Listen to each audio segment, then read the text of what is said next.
Hi guys, it's Elena from Financialdemics, where I give you the tips and tools to manage your money, increase your savings and your cash flow, and decrease your debt.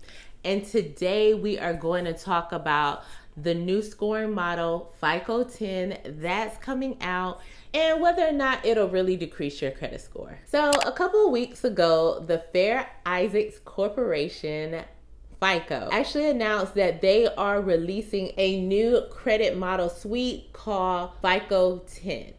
And it includes FICO 10 and FICO 10T scoring models.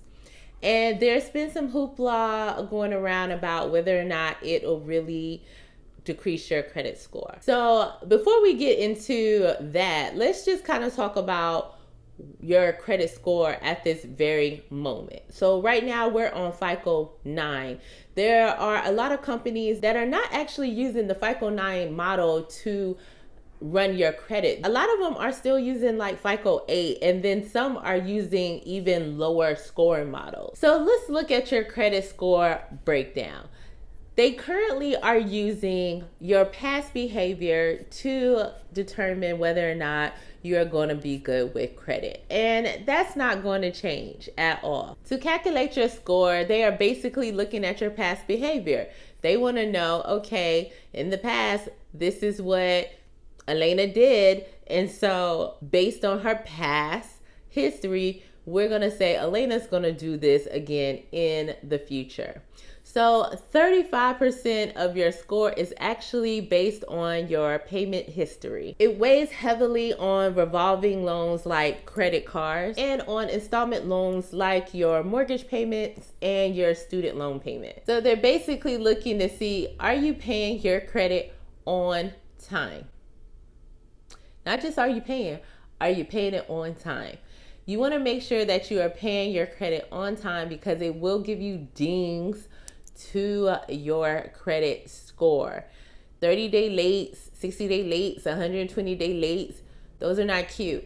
And they use that to determine whether or not you are going to do the same thing when you are asking for a loan. The next factor used to calculate your score is your utilization, which weighs 30% on your score. So basically, utilization is showing lenders how much of your credit are you using. So for example, if you have a credit card with a $1,000 limit, if your balance on that credit card is $300, then you are using around 30% of your utilization. So when they are looking at your credit, they want to know how much credit are you using compared to your actual credit limit. The lower your utilization, the better. I've heard different percentages as a rule of thumb, but the one that I hear the most consistently is 30%.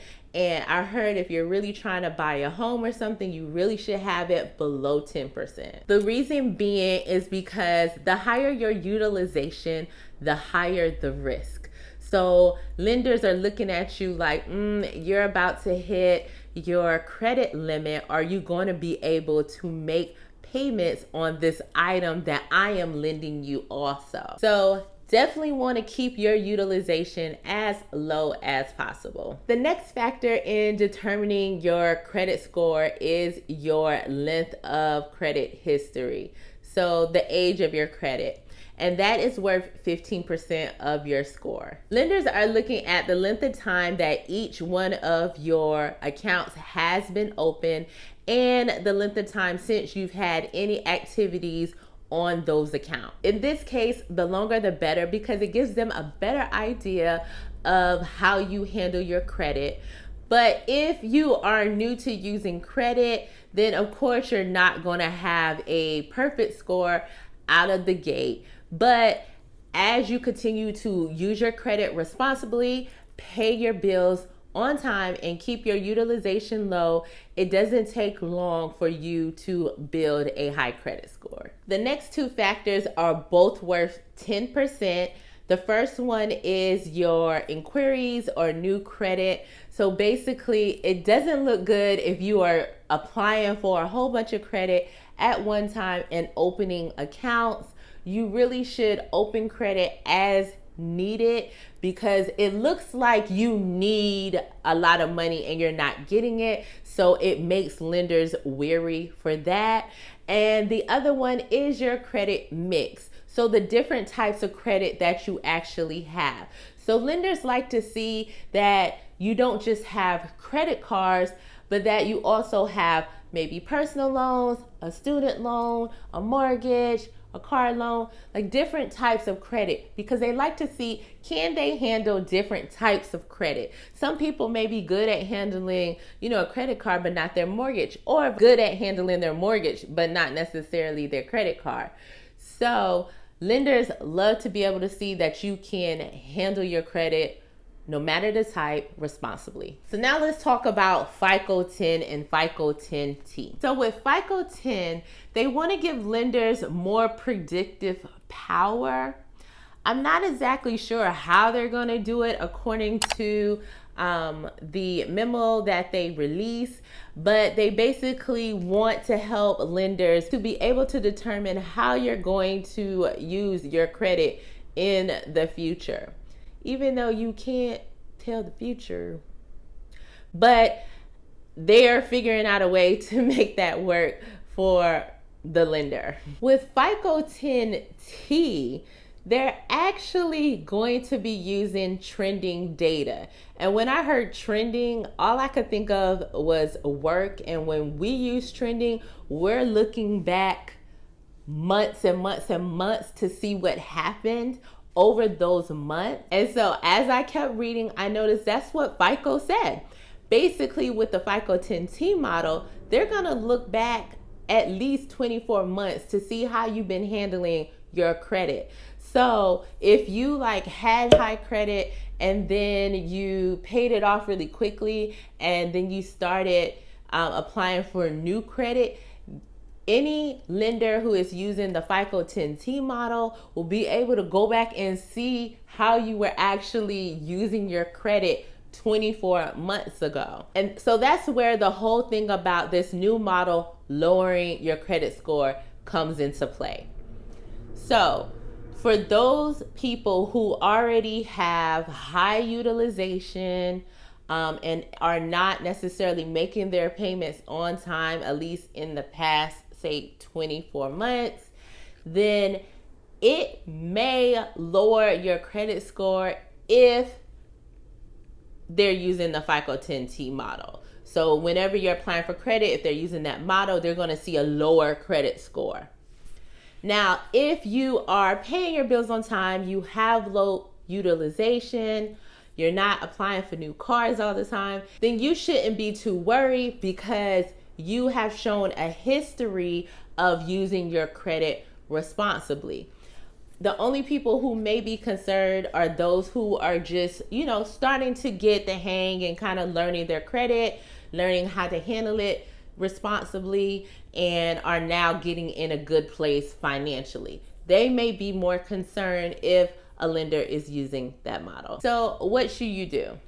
No matter what credit scoring model is out there, keep your credit card balances low so that you'll have low utilization. So remember what I said, below 30% at least. And if you are trying to buy a home, you definitely should speak with a mortgage broker, but below 10% is great. And if your credit card balances are currently high, or you have a high utilization, then you should definitely create a plan to pay off your debt. I'll have a link to a debt payoff plan below. And you should definitely only apply for credit when needed. If you don't need to apply for credit, you shouldn't be out here applying for credit. So, don't swing your credit around like it's a new outfit. Only when you need it, that's when you apply for it. So keep in mind that the new FICO 10 suite is not even being released to this summer. And there are a lot of lenders who are not even using the current FICO 9 suite. From what I've seen, a lot are using FICO 8 though. So we don't necessarily know if everyone's going to switch to FICO 10. So don't let it cause any concern for you. What I will focus on most is either continuing to be responsible with your credit or getting in a place where you are paying down your debt so that you can have lots of options and opportunities. Get in a place where you are paying down your debt so that it doesn't hold you back. So let me know, what do you think about the whole FICO 10 model in the comments below. Be sure to give it a thumbs up and share it with a friend. Go ahead and hit the subscribe button and the notification bell, and I will see you next week with a new video.